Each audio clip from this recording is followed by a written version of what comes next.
They want to know.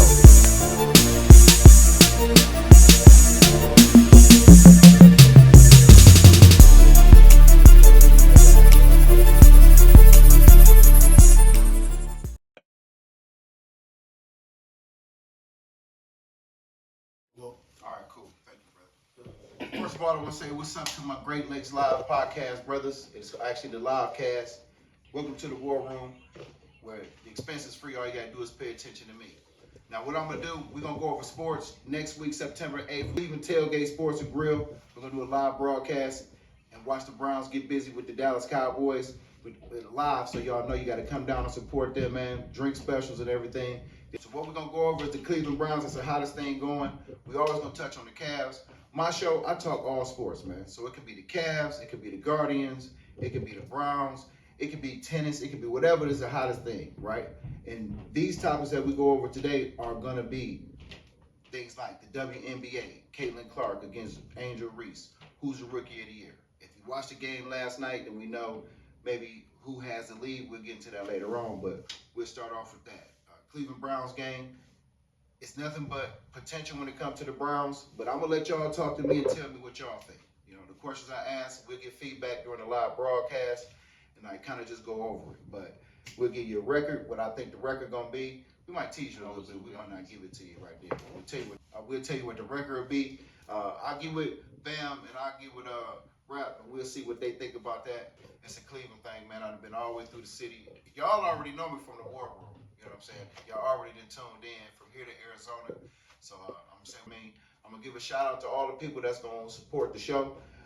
You know, all the money that y'all contribute to us, it is gonna go back to what, you know, the community. Also, not all that, not all of it, but a small portion will go back to the community, just like the fellas was talking about. All right, so we'll go to a small break real quick. When I come back, we'll go over DESHAUN Watson and what y'all think he's gonna do this year, and if he's the quarterback for the future. You know what I'm saying? So put your little stacks down, cat. Stop tripping, nigga, takes money to make money. Start flipping, nigga, takes money to make money. What you got right now, homie, that ain't money. Start flipping, nigga, takes money to make money. Stop tripping, nigga, takes money to make money. Start flipping, nigga, takes money to make money. What you got right now, homie, that ain't money. When you get into this situation with sports, you got to realize off the field matters to these players, right? On the field, of course, they ball out, but most of the time they ball out, they got something good going on in their personal life, and the energy is good, right? So the first person we're going to get into for the season that I believe is the most important is DESHAUN Watson. Not only is he the captain, and he got to lead everybody else, but he the quarterback. You know, the last time that I seen DESHAUN Watson, he was 14 for 14 and led his team and to a victory was with a broken shoulder. So I know a lot of people look at the guy and they get on his back, you know, whatever the case may be, but he doesn't lose football games. You know, you can look at his overall record. I'll let y'all chime in on what y'all think. But when it comes to the Browns this year, it all is going to be on the arm of Watson and whatever he can do. It's not going to be about, you know, Nick Chubb, because you can't expect too much from Chubb.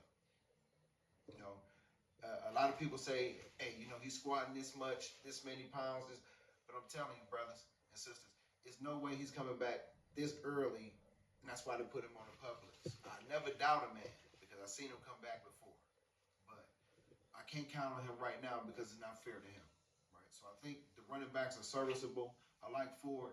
I wish he could get a little bit more aggressive, you know, on the inside of the tackle sometimes, but I do like his running style. But DESHAUN Watson is the primary motor that's going to move these Browns along, right? Now, you're going to ask me, do I think he can do it? I think he can do it.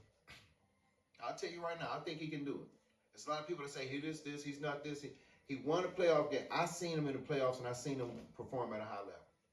I do believe with an offensive coordinator change, right, that the philosophy for him would change also. When he was in Houston, it wasn't the same that he was here. So I believe it's going to be more about his strengths opposed to, you know, what our coach with Stefanski, that can happen. I don't think he's too locked in on anything as far as, you know, when it comes to his way, right? A lot of y'all don't like Stefanski, but me personally, I do. But back to Watson. They brought him help. If you can give me a Jared Judy, and you can give me a Amari Cooper, and you can give me an Njoku, and you give me a service on the running game, but the defense is what's going to come into play also. That's where you're going to have the Myles Garrett. And I believe with the new linebackers, and we'll introduce those as we go along. We're going to save some of this for the September 8th show. But we're just going to touch on it a little bit to kind of give you where we're coming from. Now, some of the topics we're going to have moving forward is who's the best athlete or the best football player to come out of Northeast Ohio or Cleveland. You know, when we talk about basketball, LeBron going to have that, yeah, but there's other people that can go for second around here. You know what I mean? Like, we ain't got to bring up Earl Boykins and people like that. But again, those are other shows. But we'll touch on some of the greats that come from the area because we're all from the area, right? And we all want to show up the city in a positive light. And hopefully these youngsters can take a look at these podcasts and realize that everybody from every part of the city, man, can come together and make a positive situation, man. It don't always have to be about killing one another, right? It could be like, I played football with this dude. That most of my friends, man. I can be on any side of town and be good. You get what I mean? And that's the same thing that the Browns gonna need, that type of camaraderie, man. It's not gonna be just we all get on the field, we gonna win. They gotta hang out, they gotta kick it, they gotta become a family to where, you know, I'll go the extra mile, right? So when we get to Watson, first game against Dallas Cowboys, it's gonna be tough in my opinion because of the left tackle situation, right? But his mobility, him not playing in the preseason, people crying about it, but I don't want him to take no chances in the preseason, personally. I don't. If you do, you tell me. You send me anything on a message or whatever you want to do. Let me know you wanted to see him and why it was so important to see him play in the preseason. Because me, I don't care about the preseason. It doesn't count. I seen people go down in the preseason for the rest of the year, especially after being on the cover of Madden. You know what I'm talking about. So keep him out the preseason. Make sure he's ready. Give him a week off. Look at some tape. You know, ramp him up, but make sure we get him healthy for that $230 million. And everybody, speaking of 230, that ain't even the biggest contract no more. So we can't even cry about it's guaranteed. Okay, what's wrong with getting league level, high school?